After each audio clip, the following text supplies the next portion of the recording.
Illumination is a studio that frustrates me to no end, because they have so much potential to make great animated movies, yet they never choose to go further with that potential. After having a strong start with the first Despicable Me in 2010, they just decided to never make another movie as good as it ever again. The thing is, it's not like their movies are awful or anything like that. They are just really bland and uninteresting. Secret Life of Pets, for example, isn't necessarily a bad movie, but it's very safe, and it doesn't do anything remotely interesting. It doesn't take any risks. It's watchable, but it's not memorable. Of course, it's important to remember what caused Illumination's very fast downfall. It all started with Despicable Me, the studio's first, and for a very long time, only, good movie. Specifically, the Minions. Now, they weren't a problem in the first Despicable Me. They were treated as comic relief, and not the main focus of the movie, like it should have been. Once Despicable Me 2 rolled around though, the Minions started getting more and more attention, to the point where they replaced Gru as the main focus of the franchise. Don't even get me started on how things turned out once their own solo movie came out in 2015. To make a long story short, the studio that put out the first Despicable Me was a completely different studio from the one that put out every subsequent movie. Then,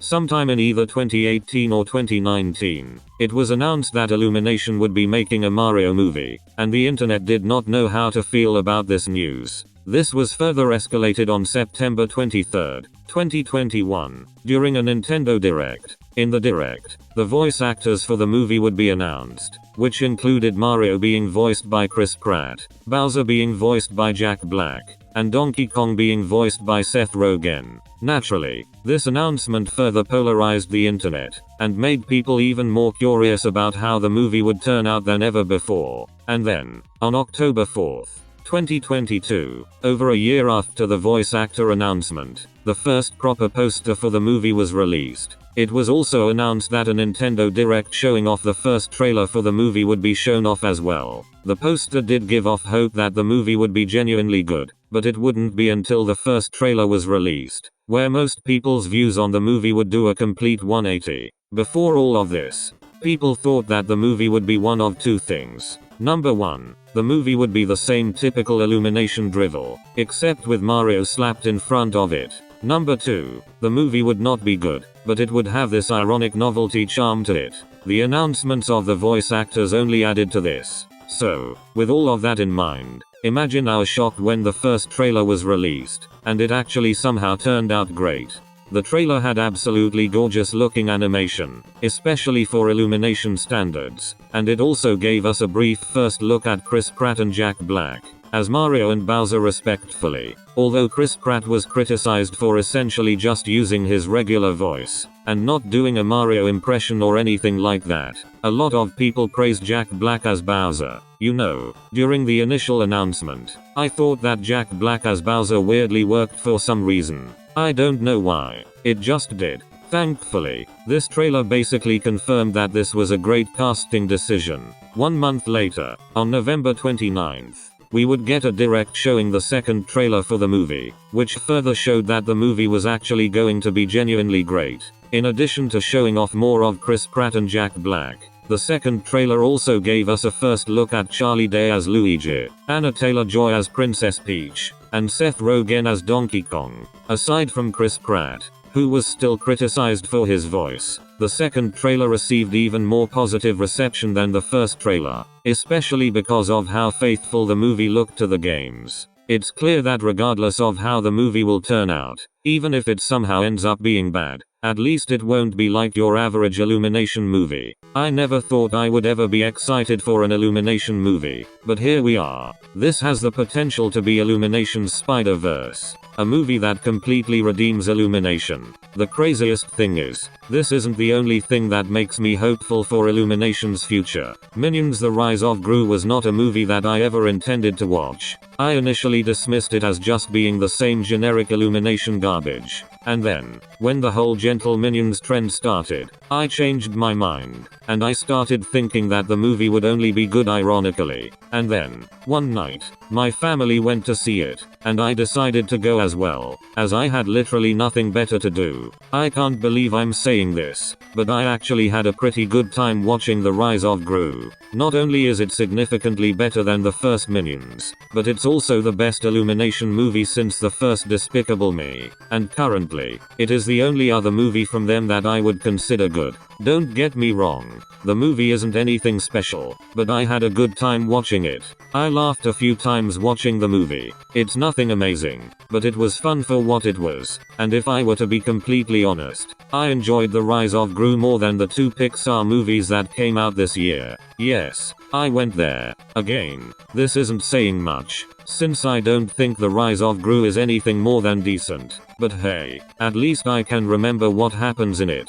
Can someone please remind me what happens in Lightyear again? I genuinely can't remember. The lesbian kiss scene that boomers got their panties in a twist about was literally the only memorable thing about that movie, and even then, it was most likely only memorable because of the boomers getting their panties in a twist over it. I wish to save this topic for another time, but man, 2022 was not a good year for Pixar. As for Disney themselves, Strange World was a little bit better than Rise of Gru, but I'm pretty sure that's only because I like the unique visuals it has. The movie itself isn't anything special. I admittedly feel bad about it not doing well at the box office, but at the same time, it genuinely felt like Disney was asking for it. The lack of marketing for the movie, the fact that the movie was sandwiched in between 2 major blockbusters that it definitely wouldn't stand a chance against, even if it was properly marketed. The overall movie itself just being typical Disney stuff, with nothing new or original to add to the table. It's no surprise that the movie did badly at the box office. I don't think that these movies are bad or anything like that, but it genuinely feels like Disney and Pixar are running out of steam. In fact, I'm going to make a very bold prediction. The Mario movie will be better than both Elemental and Wish. Looking at the initial trailer for Elemental, I don't think it will be a bad movie. Far from it, but I'll be amazed if it actually manages to live up to its unique concept. There's a chance that the movie will end up being like Strange World, where it has a cool concept, but the actual movie itself is just generic.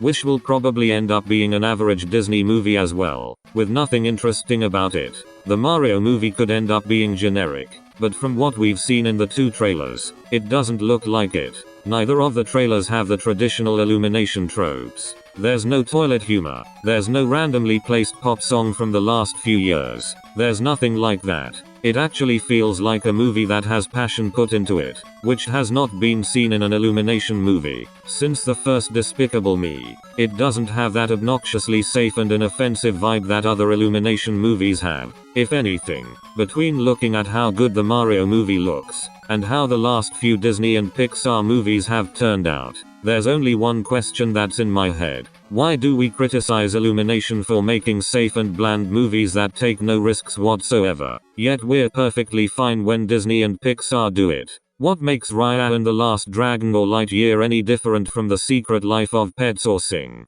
How are the latter 2 considered bland and generic, but not the former 2? I'm just gonna go and say it. Disney and Pixar don't have that magic in them anymore. For the last few years, they've just been getting beaten by the competition. 2018, Spider-Man Into the Spider-Verse was better than both Incredibles 2 and Ralph Breaks the Internet. 2019, How to Train Your Dragon 3 was better than both Toy Story 4 and Frozen 2. 2020, well, okay, they both won in 2020, because Soul is a fantastic movie. The only fantastic movie either one of them have released in the last couple of years. And even though it's not as good, Onward is basically second place. At the same time, this is most likely only because of how 2020 turned out. 2021, Mitchells vs. the Machines is better than Raya and the Last Dragon, Encanto, and Luca. I'm sorry, but I really don't see what's so special about Encanto. It's fine, but nothing more. Maybe if I watched it prior to it being overhyped, I would probably enjoy it more, but as it stands, I don't see what the big deal is. The whole internet really went and hyped up this 5 out of 10 movie. Anyways, indeed, 2022 somewhat continued the tradition. Rise of Gru was better than the 2 Pixar movies that came out this year, but Strange World was slightly better, mostly because of the visuals and nothing more. I've yet to watch Bad Guys, but I'm willing to bet it'll be better than any of these movies. It feels like other animated studios are actually experimenting a bit with their movies, while Disney and Pixar keep giving us complete mediocrity. I'm sure Elemental and Wish will both be good movies, but it would honestly be both really funny and really satisfying if the Mario movie ends up being better than both. Actually, hold it, I just remembered that Across the Spider-Verse is coming out in 2023 as well. Yeah, it's official. Elemental and Wish don't stand a chance. What was supposed to be Disney's 100-year anniversary is going to be largely overshadowed by Mario and Spider-Man. We truly live in the weirdest timeline, but I ain't complaining. Of course, something that is very important to remember is that even if the Mario movie turns out good,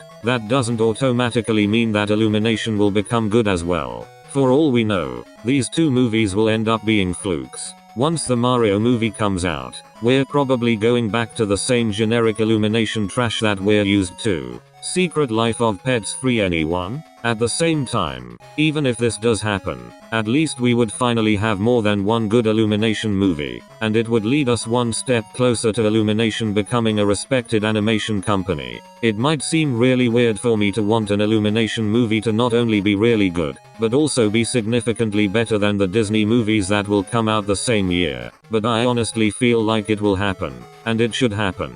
Disney has reigned supreme over animated movies for far too long. It's about time the mouse finally gets beaten out by the competition. Having other animated studios actually make interesting animated movies, while the mouse still continues to pump out 5 out of 10 decent at best movies that you instantly forget about as soon as you finish watching them. Anyways, that's about it. I just wanted to make this quick little video explaining my thoughts on the Mario movie, and why it makes me hopeful that Illumination will finally have a redemption arc. If you enjoyed this video, be sure to check out my other videos, and if you like my other videos, then maybe consider subscribing. It would be greatly appreciated. I also have a Letterboxd account, which you could check out, if you want to see what movies I've watched, and the ratings and occasional reviews that I give them. A link will be in the description below. Thank you everyone for watching this video, and I will see you all next time. Goodbye.